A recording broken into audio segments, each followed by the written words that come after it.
सुप्रभात बच्चों, मैं आपका हिंदी विषय अध्यापक अर्जुन तुनवाल आप सभी का हार्दिक स्वागत करता हूं, अभिनंदन करता हूं। आज हम जिस बिंदु पर बात करने वाले हैं उसका नाम है प्रेमचंद के फटे जूते।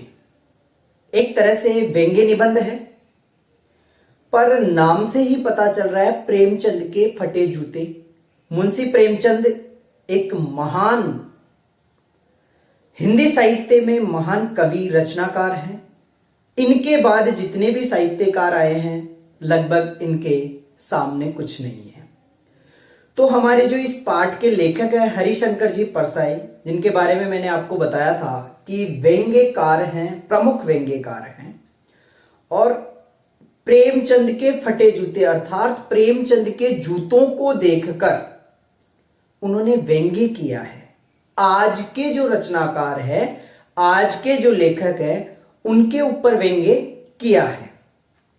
तो इस पाठ का जो मूल संदेश क्या है, इस पाठ में क्या बताया जा रहा है और इस पाठ का मूल सार क्या है, उसका अध्ययन आज हम करने वाले हैं।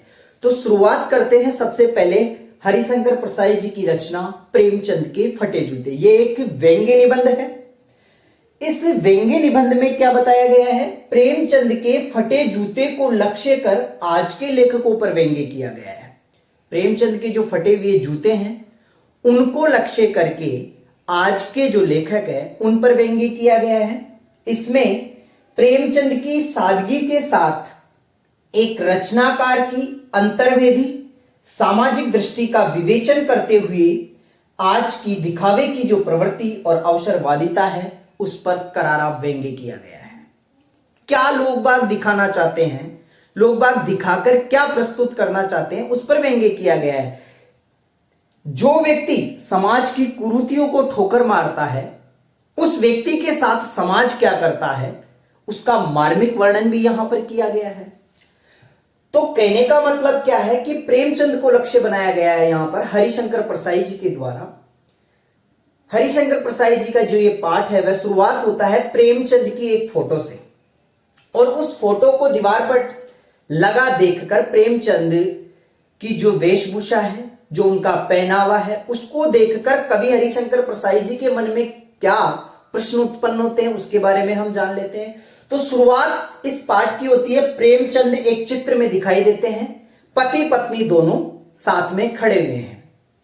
पत्नी की वेशभूषा के बारे में यहां पर कोई बात नहीं की गई है, यहां पर बात करी गई है प्रेमचंद की वेशभूषा। जो फोटो लगी हुई है उसमें प्रेमचंद एक कुर्ता और धोती पहने हुए हैं, ठीक है, कुर्ता और धोती पहने हुए हैं, सिर पर एक टोपी है और पैरों में कैनवास के जूते हैं जो बेतरतीब बंधे हुए हैं।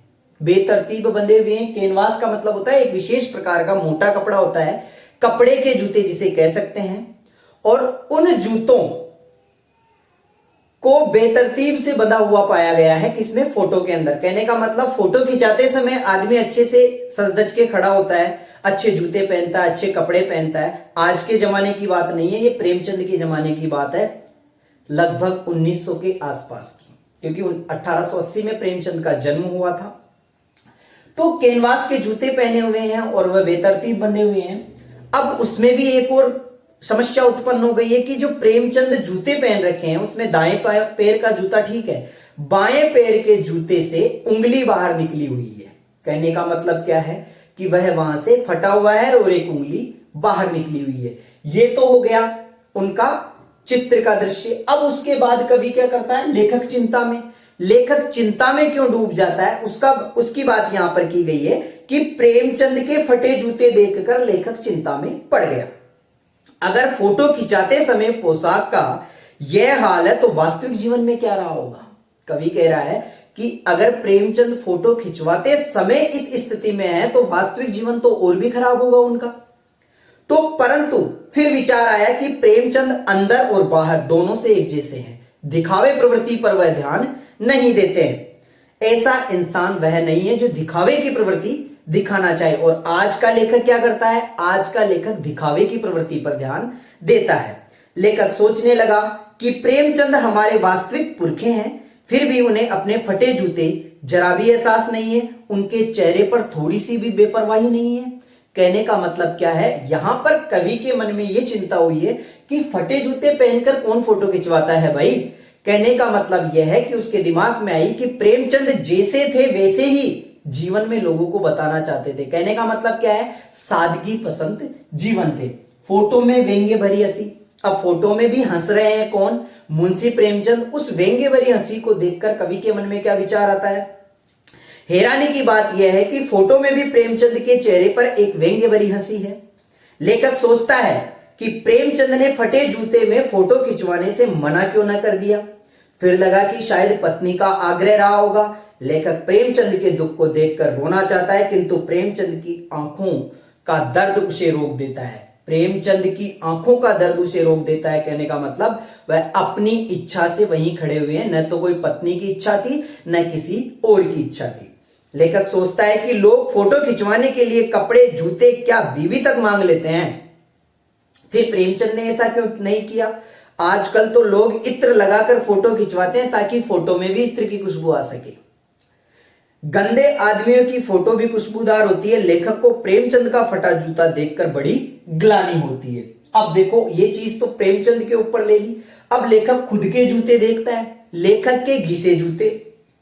लेखक कहता है मेरा जूता भी ऊपर से अच्छा दिखता है, किंतु उसका तला घिस गया है। मैं ऊपरी पर्दे का ध्यान रखता हूं, इसलिए उंगली को बाहर नहीं निकलने देता। मैं फटा हुआ जूता पहनकर फोटो को कभी नहीं खिंचवा सकता। कहने का मतलब मैं अपनी कमियां छुपाता हूं और लोगों के सामने यह जाहिर करने का प्रयास करता हूं कि मेरे अंदर सब कुछ अच्छा है। तभी तो आज के लेखकों पर कवि के द्वारा व्यंग्य किया गया है कि मैं बाहर से अच्छा हूं, बाहर से जूता अच्छा दिख रहा है लेखक का, परंतु उसके भी तो तलवे घिसे हुए हैं।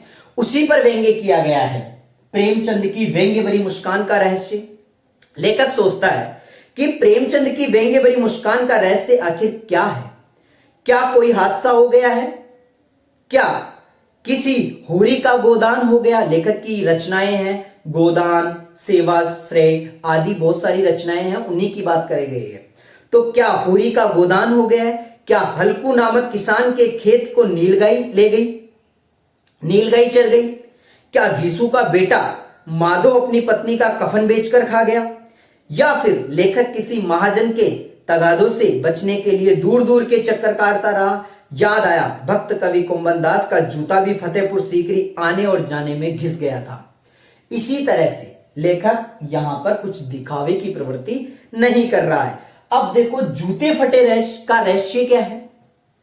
लेखक को बोध होता है कि प्रेमचंद जीवन भर किसी कठोर चीज को ठोकर मारते रहे हैं। वे रास्ते में खड़े टीले से बचकर निकलने के बजाय उस पर जूते की ठोकर मारते रहे हैं। यहां पर हमने देखा जो व्यक्ति समाज की कुरीतियों को ठोकर मारता है उसके बदले समाज उसे क्या देता है, यही मार्मिक है। प्रेमचंद ने क्या किया है, अपने जीवन में जितने भी कुरीतियां आई है, जितने भी बुरी चीजें आई है, उनको ठोकर मारकर दूर करने का प्रयास किया है, ना कि उनको उंगालकर आगे बढ़ने का प्रयास किया गया है। कहने का मतलब क्या है, प्रेमचंद ने इस समाज को बुराइयों से दूर करने का प्रयास किया है। वे समझौता नहीं कर सकते। जैसे गोदान का होरी नेम धर्म को नहीं छोड़ सकता, वैसे ही प्रेमचंद भी नेम धर्म को नहीं छोड़ सके। नेम धर्म उनके लिए मुक्ति का साधन था। नेम धर्म का मतलब होता है नियम और धर्म। प्रेमचंद के पांव की उंगली मानो उसी घृणित जगह पर संकेत कर रही है जिस पर ठोकर मारकर उन्होंने अपने जूते फाड़े थे। वे अब भी उन लोगों पर हंस रहे हैं जो अपनी उंगली को ढकने की चिंता में तलवे घिसाए जा रहे हैं। लेखक ने कम से कम अपना पांव बचा लिया, परंतु लोग उसके तलवे का नाश कर रहे हैं। कहने का मतलब क्या है, लेखक को समझ में आ गया है कि दिखावे की प्रवृत्ति यहां पर नहीं चलने वाली है।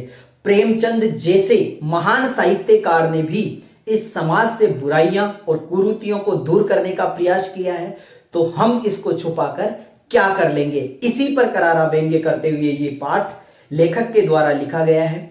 तो कहने का मतलब आपको समझ में आ गया होगा कि इस पाठ में आज के जो रचनाकार है, जो दिखावे प्रवृत्ति पर ध्यान देते हैं, उसी पर करारा व्यंग्य किया गया है। धन्यवाद।